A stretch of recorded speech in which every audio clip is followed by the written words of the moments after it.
Hey guys, my name is Loveless, and this time we're back with a high pitched cry for help by Problematic Lara or Lara. I don't know how to say the other part. It's underscore Lara or something like that.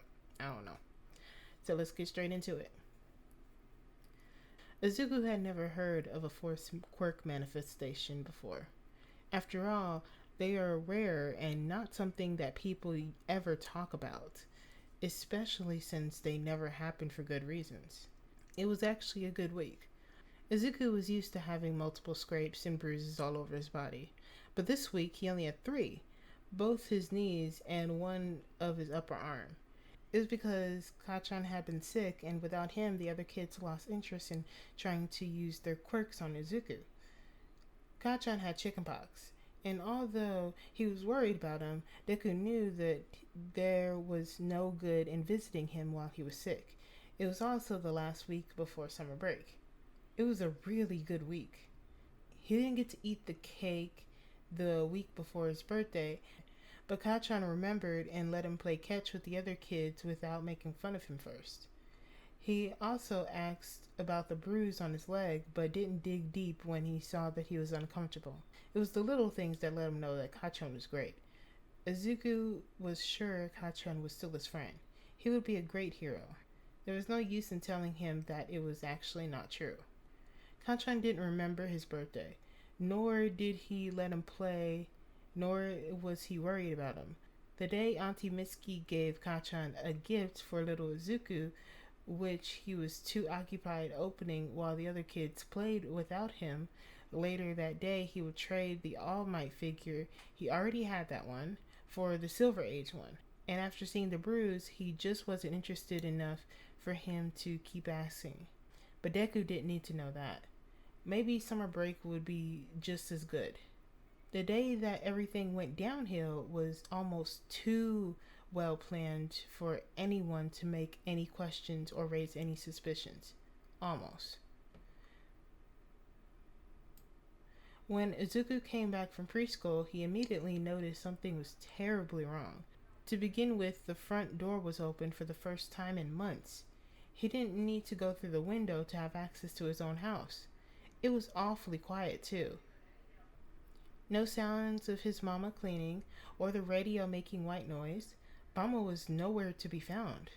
A chill went through his spine. She should be home. He knew her schedule by memory, and that day she had a night shift. She should be home. But the only person at home was Hisashi.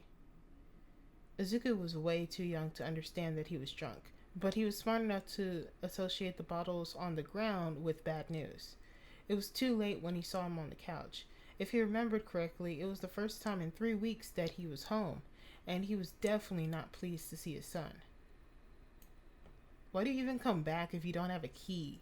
His words are slurred and barely audible, but Izuku could hear him anyway. Leave already. Izuku left standing. He had homework to do and decided best to ignore him and make himself invisible as possible. He knew that he was probably going to fall asleep soon anyway. Hopefully he'll be gone by sunrise too. He went straight to his room. For some reason, Mom was sleeping in his room? Was he supposed to be in hers then?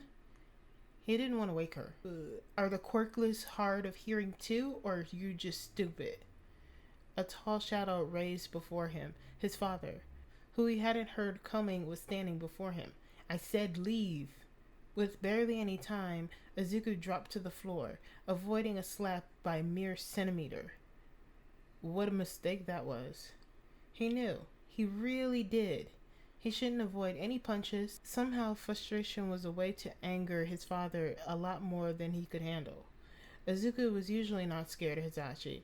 It hurt a bit more than Kachan's quirk, but it's usually ended a lot faster too. But this time, something was different. Hisashi wasn't angry and drunk. He was furious. His wrath was immeasurable.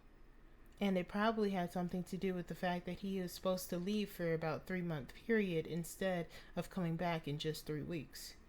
A small spark was the only warning that he had. Suddenly, fire erupted from the tall man's mouth, his eyes glowing with something far too evil for a kid to escape. Being on the floor, it was his back that was receiving the blow. His hot, unbearable heat soon melted the preschool uniform, pain spreading like a deadly disease. The air in the house was hot and thick, and although he wanted to scream, he didn't. The pain alone sucked all the air from his lungs. His ears ringing, and everything sounded mellow for a second before every sound collapsed again. When did Mama wake up? When did the floor start shaking? Or was he shaking? You're gonna burn the house down. It's probably the first time in weeks he heard his own mama's voice. We can't afford another place. Don't be ridiculous. She was being so loud. The fire felt so loud. The house was so loud. The air was loud. The air was loud? You should drop him off in an orphanage with the other Quirkless then. Hazashi's voice lowered, but not to a murmur type lower. Then we can do with the extra money this leech takes. Stop. His murmur went through the walls, echoing oddly. They were going to send him away. It hurt. Was he going to lose his parents? It hurt. Was he going to die before becoming a hero? It hurt. It hurt so bad. I'll kill him now, and problem solved then. It hurt. His back hurt. His ears hurt. It hurt so bad. He was going to die. His father grabbed him by the arm and held him down. His legs pressed against him, trapping him under the man. He almost let out a scream when his back hit the dirty floor. You're being stupid. Get off of him. One single hand covered his mouth and nose, which forced him to feel his skull press into the floor. Izuku wanted to vomit. He couldn't breathe. His tiny hands were doing nothing against the crushing force on top of him. The muscles of his neck were burning. His ears were burning. Did he catch on fire? The panic built up in seconds. His chest closed off on him. His mother suddenly screaming stopped, and the air was loud again. He couldn't take a breath. His whole body felt weak. His heart rate slowed down. His vision got blurry. But his brain was going faster and faster. His hands felt hot and sweaty on his face. A huge contrast to how cold Izuku was getting. Izuku was going to die. He didn't want to die. He had to live past 30. He had to be a hero. He wanted to live.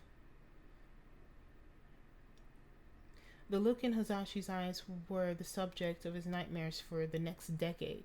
The pure hatred and malice within those black voids were a reality he couldn't face. How is it took him so long to notice? His parents hated him.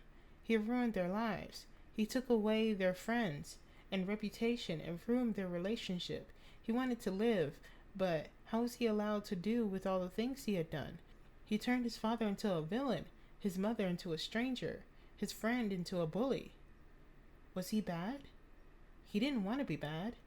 He needed time to mend things up, to be a hero, to save others, to make someone happy. He just wanted to make people happy. He felt bile rise up in his throat, a high pressure behind his closed eyes, feeling as if it will pop out if he even opened them.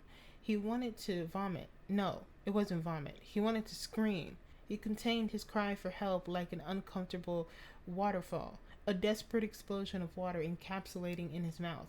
Stop, stop, stop, stop! And just like the waterfall broke loose, the windows exploded, and he finally was able to breathe again.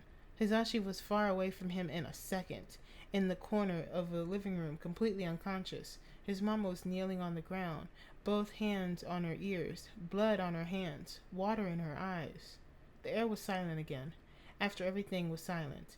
Mama's cries, her desperate breathing. He liked silence. Izuku felt tingly. All of his body felt numb. It was nice. He could see Mama yelling at him, but he couldn't hear sound. She looked scared, almost as scared as he was a few seconds ago. He liked to think that she was worried for him.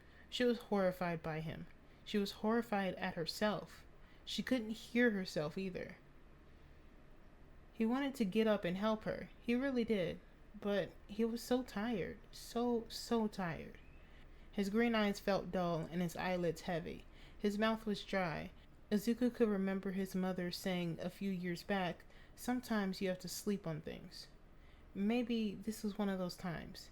Maybe a nap will make him forget. Maybe a nap will make him understand. As he tried to fight it off, he felt himself slipping away. Maybe a nap will bring some happiness back. Oh, how clueless kids can be. I don't know about the ending. The ending was a little bit I don't know what to do.